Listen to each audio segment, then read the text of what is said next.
In many ways, कई मायनों में राम हमारी संस्कृति के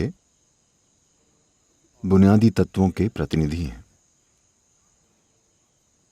या कह सकते हैं कि वे इसके मूर्त रूप हैं। ये एक ऐसी संस्कृति है जहां हम किसी की इकट्ठा की गई चीजों को मूल्यवान नहीं मानते।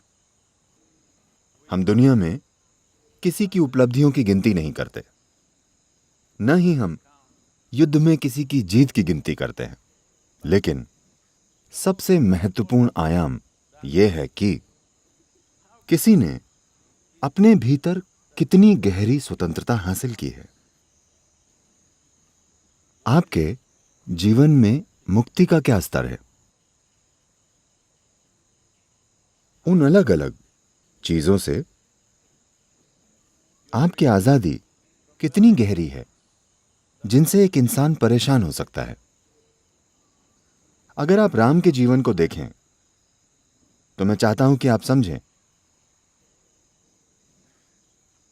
जब राम अयोध्या में थे, हां, कुछ चीजें गलत हो गईं और वे जंगल चले गए और उनकी पत्नी का श्रीलंकाई लोगों ने अपहरण कर लिया। एलटीटीई नहीं, उससे बहुत पहले।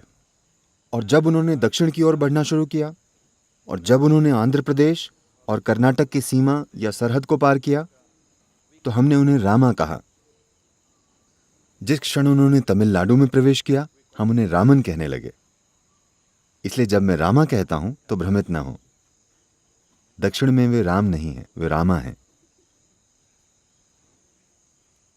तो अगर आप राम के जीवन को देखें, उन्होंने अपना राज्य खो दिया, उनका राज्य छीन लिया गया। जबकि उनका विधिवत एक राजा के रूप में राज्याभिषेक किया गया था, उनकी पत्नी को दूर कर दिया गया। बाद में उनके जीवन में उनके बच्चों को भी दूर कर दिया गया। आमतौर पर अधिकांश मनुष्यों के जीवन में अगर इनमें से एक भी चीज हो जाए तो वे जीवन भर के लिए टूट जाएंगे। लेकिन ये ऐसे व्यक्ति हैं, ये सभी चीजें होने के बाद भी वे अपने कर्म करते रहे जो उन्हें करने थे। यहां तक कि उन्होंने युद्ध भी लड़े, लेकिन कभी भी क्रोध या दुश्मनी या आक्रोश ने उन पर विजय प्राप्त नहीं की। इसी कारण से हम उन्हें नमन कर रहे हैं। वे जबरदस्त सफलता नहीं है, ये आपदाओं की एक श्रृंखला है। इस विनाशकारी जीवन के बावजूद नकारात्मकता उन्हें पराजित नहीं कर सकी। वे इन चीजों से मुक्त हैं। ये एक ऐसा गुण है जिसके लिए हम उन्हें नमन कर रहे हैं, क्योंकि इस संस्कृति में हमारा अंतिम लक्ष्य भगवान नहीं है, हमारा अंतिम लक्ष्य स्वर्ग नहीं है, हमारा अंतिम लक्ष्य मुक्ति या मोक्ष है। मुक्ति या स्वतंत्रता हमारे जीवन का सबसे ऊंचा लक्ष्य है। हमारी संस्कृति का यही महत्व है। बाकी हर जगह लोग स्वर्ग जाना चाहते हैं, लेकिन हम जानते हैं कि अगर हम स्वर्ग में जाते हैं तो भी हम कुछ समय बाद डूब जाएंगे। हेलो, स्वर्ग में भी हम डूब सकते हैं। इसलिए हमने उन संभावनाओं को पहले ही देख लिया और जाना कि अंतिम चीज मुक्ति है, हर संभव तरीके से मुक्त हो जाना। और वैसे भी आप में से किसी के पास कोई सबूत नहीं है कि आप अभी स्वर्ग में रहकर उथल पुथल नहीं मचा रहे हैं। पहली बात है कि जहां हम अभी मौजूद हैं उससे बेहतर जगह के बारे में जब कोई बात करता है तो यह एक अपराध है। यही कारण है कि राम का जीवन सबसे महत्वपूर्ण है। दुनिया ने आप पर कई चीजें फेंकी, संपूर्ण जीवन उनके रास्ते में आने वाली आपदाओं से भरा है, एक के बाद एक। लेकिन वे आपदाएं उन पर हावी नहीं हुई। बाहरी हालात तय नहीं करते कि वे कौन हैं, वे खुद फैसला करते हैं कि वे कौन हैं। यह एक परम मानव होने का सार है कि बाहरी स्थितियां यह तय नहीं करती कि आप कौन हैं, आप तय करते हैं कि आप कौन हैं। यह एक विशेषाधिकार है। यह सिर्फ मनुष्यों को दिया गया एक विशेषाधिकार है। कई अन्य जीव हैं। आज वे कहते हैं कि इस ग्रह पर 1 खरब विभिन्न प्रकार के जीव हैं। लाख नहीं, खरब। ये सभी जीव, सबसे छोटे से लेकर सबसे बड़े जीव, वे सभी अपने बुनियादी स्वभाव के दायरे के अनुसार जीते हैं। जिंदा रहने की मूल प्रकृति उन पर शासन करती है। यही कारण है कि अद्भुत बाघ हैं, गुजरात में शेर हैं, दक्षिण में हाथी हैं। लेकिन हमने शेर को लायन बीइंग नहीं कहा, एक बाघ को टाइगर बीइंग, हाथी को एलिफेंट बीइंग नहीं कहा। केवल हम आपको ह्यूमन बीइंग कहते हैं, क्योंकि आपको पता होना चाहिए कि होना कैसे है। अपने आप को इतनी जल्दी बधाई ना दें। आपको होने का तरीका पता होना चाहिए। मतलब आप तय कर सकते हैं कि आपको होना कैसे है। हम ये तय नहीं कर सकते कि दुनिया हमें क्या करेगी, लेकिन हम ये तय कर सकते हैं कि हम अपने भीतर क्या करेंगे। बीइंग होने का यही अर्थ है कि आप जानते हैं कि होना कैसे है। राम इस आयाम को 100% दर्शाते हैं। वे जानते हैं कि होना कैसे है, कि राजपाट छीन लिया गया, पत्नी छीन ली गई। मैं आंध्र प्रदेश में नेल्लौर नाम के एक छोटे शहर में था। उस दिन मेरे साथ मंच पर हमारे वर्तमान उपराष्ट्रपति भी थे। एक छोटी सी लड़की, एक 14 साल की लड़की खड़ी हुई और मुझसे पूछती है, सद्गुरु, वे कहते हैं राम अयोध्या से श्रीलंका तक पूरे रास्ते चल कर गए। क्या यह संभव है? या यह सब सिर्फ एक कहानी है? क्या अयोध्या से श्रीलंका तक पैदल चलना एक आदमी के लिए सच में प्रैक्टिकल है? मैंने कहा, देखिए, आप अभी एक 14 साल की लड़की हैं। आप बड़ी हो जाएंगी और एक दिन आपको अपने लिए एक आदमी मिलेगा। मान लीजिए कि आप खो गई, तो आप किस तरह का आदमी चाहती हैं? एक ऐसा आदमी जो पूरे रास्ते चले और आपकी तलाश करे, या क्या आप ऐसा आदमी चाहती हैं जो कहे ठीक है वो चली गई है तो मुझे अपने लिए कोई स्थानीय समाधान खोजना होगा? आप किस तरह का आदमी चाहती हैं? वो बोली, मैं एक ऐसे आदमी को पसंद करूंगी जो पूरे रास्ते चलेगा। मैंने कहा, उन्होंने ऐसा ही किया। वे एक राजा थे, वे एक स्थानीय समाधान पा सकते थे, लेकिन नहीं। उनकी पत्नी उन्हें इतनी प्यारी थी कि वे पूरे रास्ते चले, युद्ध किया और उन्हें घर वापस लाए। हालांकि इन दिनों ये बहस छिड़ी है, But this man is कि ये आदमी पुरुष होने को ऊंचा समझता है, क्योंकि अपने अभिमान के कारण या अपने राज्य या किसी बकवास के कारण उन्हें फिर से जंगल में भेज दिया। ये बहस गुजरात में एक विश्वविद्यालय में तब शुरू हुई जब मैं युवा जुड़ो सत्य से अभियान का हिस्सा था। इसलिए मैंने उनसे एक सरल सवाल पूछा। हम अपने देश में विभिन्न परिस्थितियों से गुजर रहे हैं। Though this is a nation of great possibilities, we have still kept it as a nation of great problems. ये महान संभावनाओं का देश है, पर फिर भी हमने इसे महान समस्याओं का देश बना रखा है। हालांकि एक समय में हम धरती के सबसे समृद्ध राष्ट्र थे। आज हम तरक्की कर रहे हैं, लेकिन फिर भी जनसंख्या का एक बड़ा हिस्सा गरीबी में है। जब ऐसी स्थिति हो, तो क्या आप इस देश में ऐसा राजा या नेता पसंद करेंगे जो अपने जीवन में अपने परिवार और प्रियजनों से ऊपर अपने नागरिकों और राष्ट्र की भलाई को स्थान दे? या आप किसी ऐसे व्यक्ति को पसंद करेंगे जो परिवार के लिए सब कुछ करेगा और राष्ट्र के बारे में भूल जाएगा? उन्होंने कहा, बात यह नहीं है, उन्हें अपनी पत्नी को भेजने की क्या जरूरत थी? आपको समझना चाहिए, कहा गया है कि एक धोबी उनकी पत्नी या रानी के बारे में बोल रहा था। एक रानी सिर्फ एक पत्नी नहीं है, उसकी राज्य में एक जगह है। वो सिर्फ कोई महिला नहीं है, एक रानी उस राज्य की मां की तरह होती थी। अब ये कहानी में नहीं है। कहानी कहती है कि धोबी इस बारे में बोल रहा था। एक धोबी बोल रहा है, इसका मतलब है कि ये शहर में एक सामान्य गपशप है। हर कोई इसके बारे में बोल रहा है। वे सोच रहे हैं कि वो हमारी रानी मां कैसे हो सकती है। अब आपके पास एक रास्ता यह है, भाड़ में जाए नागरिक, मैं अपनी पत्नी को रखूंगा, या अपने नागरिकों के लिए मैं किसी ऐसे व्यक्ति का बलिदान करूंगा जिसके लिए मैंने एक युद्ध लड़ा,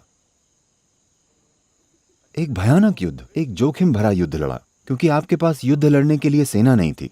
आप बस अपने भाई के साथ युद्ध लड़ने चले गए। यह सब आपने उस महिला के लिए किया था, लेकिन अब राष्ट्र की खातिर और नागरिकों की खातिर आप उसका बलिदान करते हैं, और वो भी तब जब वो पूरी तरह से गर्भावस्था में। एक राजा के लिए बच्चे बहुत महत्वपूर्ण होते हैं, क्योंकि यही निरंतरता है। वे ये नहीं जानते कि ये एक लड़का है या लड़की है, या लड़के हैं या लड़कियां हैं। उन दिनों में कोई सोनोग्राम नहीं होते थे। And वो जंगल में जाती है और 2 लड़कों को जन्म देती है, और राम ये नहीं जानते हैं। एक राजा के लिए ये बहुत बड़ी तबाही है। उन्हें नहीं पता कि उनके बेटे हैं। और इतना ही नहीं, स्थिति इस तरह से तैयार होती है कि आखिर वे उन बच्चों से युद्ध लड़ते हैं।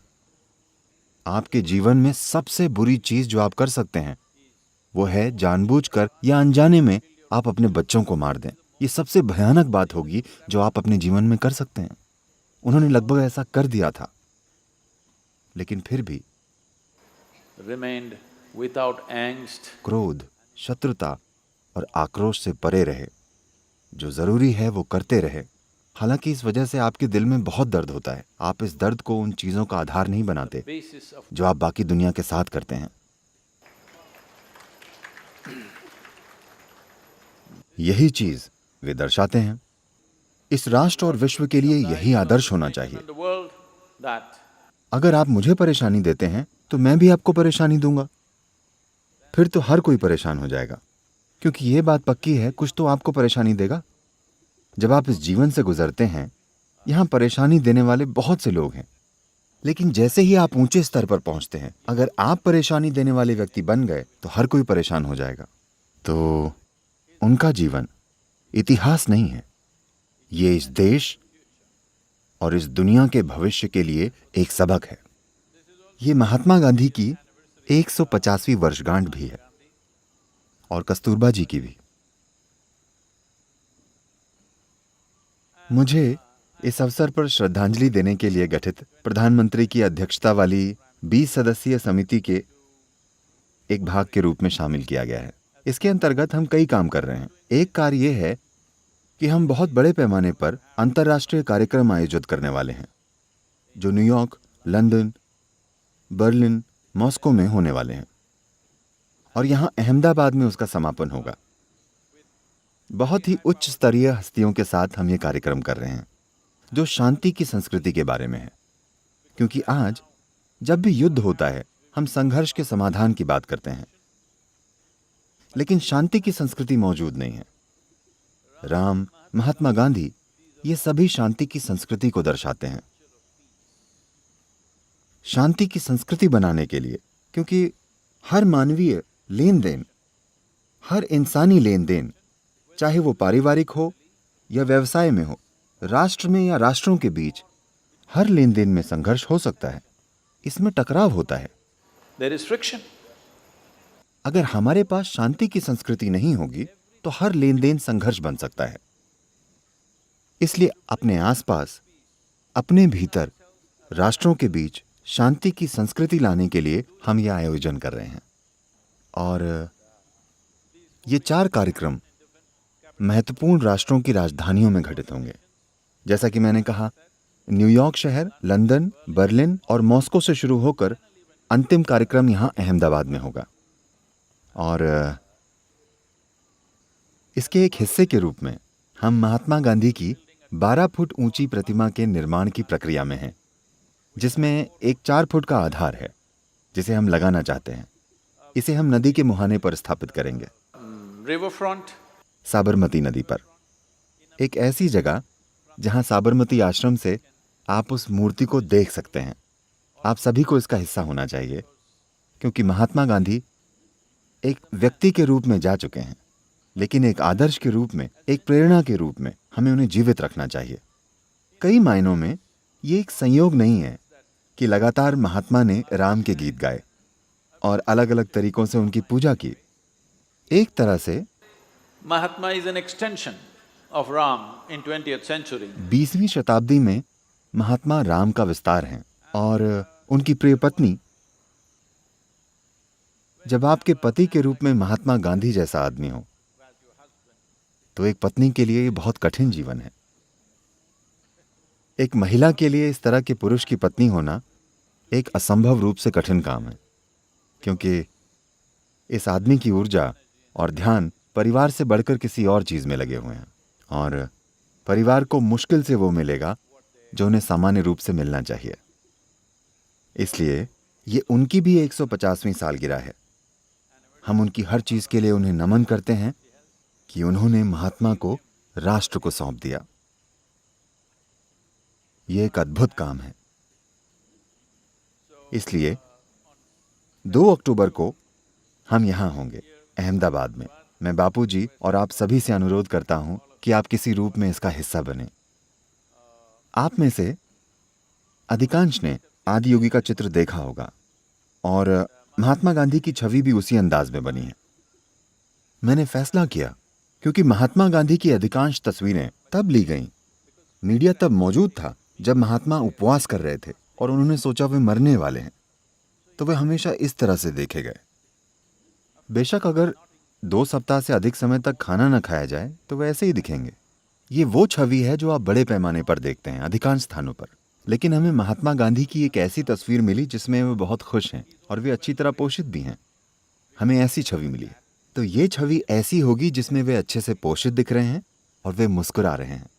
तो एक मुस्कुराते हुए महात्मा गांधी आएंगे। आप सभी को ये सुनिश्चित करना चाहिए कि वे यहाँ अच्छी तरह से हों। आपका बहुत बहुत धन्यवाद।